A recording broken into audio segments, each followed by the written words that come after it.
War is often presented to the public as a sequence of military maneuvers, troop deployments, and strategic strikes, but in reality, it functions first and foremost as a massive economic event. When the confrontation between the United States and Iran escalates, the immediate impact is not felt only on distant battlefields, it is felt at gas stations, grocery stores, shipping ports, and household budgets across the world. The moment tensions rise in the Persian Gulf, oil futures react, insurance premiums for shipping increase, and transport costs surge. These changes move rapidly through the global economy, raising prices for food, consumer goods, and essential services, effectively transferring the cost of geopolitical conflict directly onto ordinary people. This process operates like a hidden tax. Unlike official taxes that are debated in parliaments and explained to voters, war related economic burdens appear quietly in everyday life. Families suddenly pay more to commute to work, farmers face higher fertilizer and fuel expenses, and small businesses struggle with rising logistics costs. Meanwhile, wages rarely rise at the same pace as inflation triggered by conflict, meaning that workers experience a real decline in purchasing power. The economic pain becomes widespread, yet its cause is often obscured by headlines that focus only on military developments. At the same time, a different economic reality unfolds for a narrow group of powerful actors. Defense contractors, weapons manufacturers, cybersecurity firms, and private military service providers see demand surge during periods of escalation. Government contracts expand rapidly, stock prices climb, and profit projections rise. This creates a structural incentive where instability becomes financially rewarding for certain industries. When war generates revenue, it reshapes political priorities, encouraging policies that sustain long term tension rather than resolve it. Energy corporations and commodity traders also benefit from volatility. Fluctuating oil prices allow speculators to profit from market swings, while large producers gain leverage over supply chains. These financial gains are rarely discussed in public speeches about national security, yet they form a central economic dimension of modern warfare. The system rewards those positioned to capitalize on uncertainty while penalizing those who depend on stable prices and predictable markets. This economic imbalance deepens inequality. Working class communities carry the cost through higher living expenses and reduced public spending on social services as governments divert resources toward military budgets. Funds that could be used for healthcare, education, infrastructure, and job creation are redirected into weapons systems and security operations. The opportunity cost is enormous, especially for countries already facing social and economic pressures. When we examine the US Iran confrontation through this lens, it becomes clear that war is not simply about geopolitical rivalry, it is about who pays and who profits. It is about how political decisions reshape economic structures, redistribute wealth upward, and normalize the idea that public sacrifice is acceptable while private gain remains protected. Understanding war as an economic event forces us to question not only the strategies of generals, but the incentives of corporations, financial institutions, and political elites who benefit from perpetual instability. Crisis narratives are among the most powerful political tools in modern governance. When leaders frame a situation as an immediate and existential threat, they do more than inform the public. They shape the boundaries of what can be questioned, debated, or resisted. In the case of escalating tensions between the United States and Iran, the language of urgency, danger, and national survival dominates media coverage and official statements. This narrative environment creates emotional pressure, pushing citizens to accept rapid decisions without fully understanding their long-term economic and social consequences. By declaring a state of emergency, governments gain expanded authority. Surveillance powers increase, military budgets are fast-tracked, and extraordinary spending measures are justified with minimal oversight. Under normal conditions, these policies would face intense public scrutiny and legislative debate. During crises, however, dissent is often labeled as unpatriotic or irresponsible. This silencing effect protects elite interests by limiting democratic accountability and reducing transparency in how public resources are allocated. While the public is focused on security fears, major corporate beneficiaries operate quietly in the background. Defense contractors secure large-scale procurement deals, technology firms gain government contracts for monitoring and data analysis, and private logistics companies receive funding to support military operations. These economic gains are rarely highlighted in official narratives. Instead, attention remains fixed on threats and adversaries, diverting public awareness away from the profit structures embedded in conflict-driven policies. The crisis narrative also serves as a distraction mechanism. When war dominates headlines, domestic issues such as unemployment, healthcare access, housing affordability, and labor rights receive less political attention. Governments can postpone reforms, avoid accountability for economic mismanagement, and reduce pressure to address inequality. The public conversation shifts from social justice and economic fairness to security and survival, creating an environment where structural problems remain unresolved. Media plays a crucial role in amplifying this process. Sensational coverage, dramatic language, and continuous breaking news updates reinforce fear-based engagement. Complex economic realities are simplified into emotional soundbites, while critical analysis is often sidelined. This media environment benefits political elites by maintaining public focus on external threats rather than internal policy failures. Over time, repeated use of crisis narratives normalizes a permanent state of tension. Citizens become accustomed to emergency measures, increased military spending, and restricted debate. What was once extraordinary becomes routine. This normalization reshapes public expectations and reduces resistance to policies that prioritize corporate profit and strategic dominance over social investment and democratic participation. When we examine the US-Iran confrontation through this perspective, it becomes evident that crisis language is not just a response to danger, it is a governing strategy. It protects elite interests by accelerating decision-making, minimizing public scrutiny, and preserving economic systems that reward conflict while marginalizing the voices of those who bear its true cost. When Washington alerts Gulf states about rising military confrontation, it is not simply offering protection or sharing intelligence.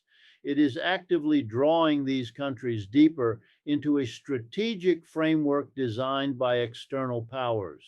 This framework prioritizes military readiness, base expansion, and logistical coordination over long-term economic independence and regional self-determination. As a result, Gulf nations increasingly become operational hubs for global power competition rather than autonomous centers of development and innovation. This growing militarization reshapes national budgets.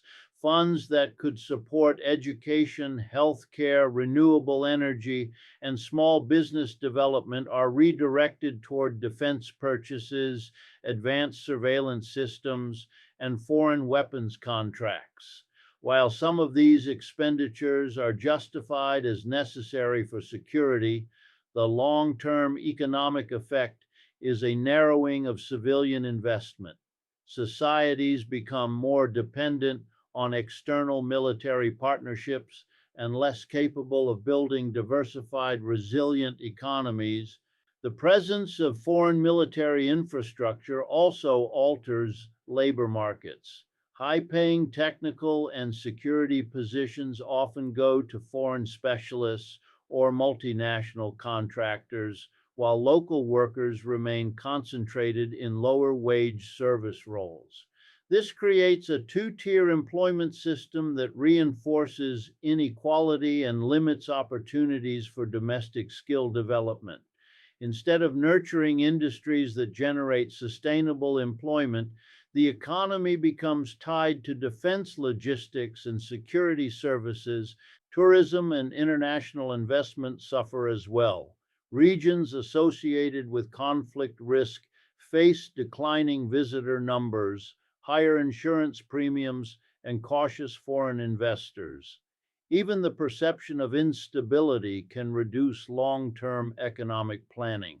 For Gulf states that have invested heavily in becoming global business and travel hubs, prolonged militarization undermines these ambitions and damages their international image. Strategic dependency also influences political decision making. When security guarantees rely heavily on external powers, foreign policy flexibility decreases. Governments become constrained in their diplomatic options, often aligning with broader geopolitical agendas that may not fully reflect national interests. This dependency cycle makes it harder for regional actors to pursue independent conflict resolution strategies or economic partnerships outside dominant power blocs. Over time, this model creates a self-reinforcing system. Increased military presence generates further security concerns, which then justify even greater defense spending and foreign involvement. Civilian priorities gradually lose political urgency, while security institutions gain expanded influence over economic and social policy. The region's future becomes shaped more by strategic calculations than by public welfare and sustainable development goals. Understanding this dynamic is essential to evaluating the broader consequences of US-Iran escalation. The Gulf is not merely a passive stage for global rivalries. It is a region whose economic direction, labor markets, and political autonomy are being restructured by continuous militarization and external strategic dependency. When geopolitical confrontation escalates between major powers, global markets react instantly. The US-Iran conflict is not confined to diplomatic statements or regional military movements. It sends shockwaves through international trade networks, financial systems, and supply chains that connect factories, farms, and consumers across continents. The Persian Gulf is a critical artery for global energy transport and commercial shipping. Any threat to stability in this region raises insurance costs, slows maritime traffic, and disrupts the steady flow of goods that modern economies depend on. Shipping companies are forced to reroute vessels or increase security measures, both of which raise operational expenses. These additional costs are passed directly to manufacturers and retailers, who then transfer them to consumers. What appears as a distant conflict becomes a visible increase in the price of everyday products, from electronics to food staples. Inflation driven by geopolitical instability is not the result of natural shortages, but of strategic decisions that create artificial barriers to trade and distribution. Financial markets also respond with volatility. Investors move capital toward perceived safe assets, weakening emerging markets and destabilizing currencies in vulnerable economies. Central banks face pressure to raise interest rates in order to control inflation, which slows economic growth and increases borrowing costs for households and businesses. Mortgages become more expensive, student loans become heavier burdens, and small enterprises struggle to access affordable credit. The ripple effects of war-driven instability spread far beyond the original conflict zone. Supply chain disruptions have long-term consequences. Manufacturing sectors that rely on just-in-time delivery models experience delays and production slowdowns. Agricultural exports face transport challenges, leading to price fluctuations and food insecurity in import-dependent countries. These outcomes intensify global inequality, as wealthier nations can absorb economic shocks more easily, while developing regions face deeper social and economic stress. The irony is that many of these economic disruptions are politically avoidable. They are not caused by earthquakes, natural disasters, or unavoidable resource depletion. They are created by policy choices that prioritize strategic dominance over cooperative stability. When governments choose escalation over diplomacy, they introduce uncertainty into markets that depend on predictability and trust. Over time, repeated cycles of geopolitical tension normalize economic instability. Businesses adapt by raising prices, cutting labor costs, or automating operations, often at the expense of workers. Consumers adjust by reducing spending, increasing debt, or sacrificing essential needs. The economic burden becomes a permanent feature of global life, even during periods of relative calm. Understanding these ripple effects forces a reevaluation of how conflict is framed.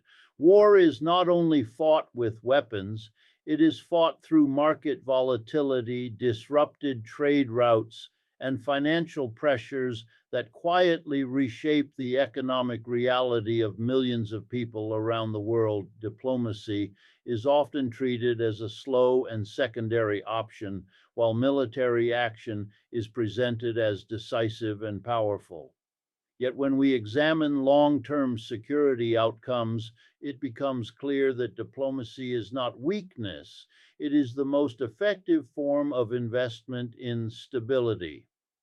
In the context of US-Iran tensions, the choice between escalation and cooperation is not simply a political decision, it is an economic and social one that shapes the future of entire regions and generations. Military strategies consume enormous public resources.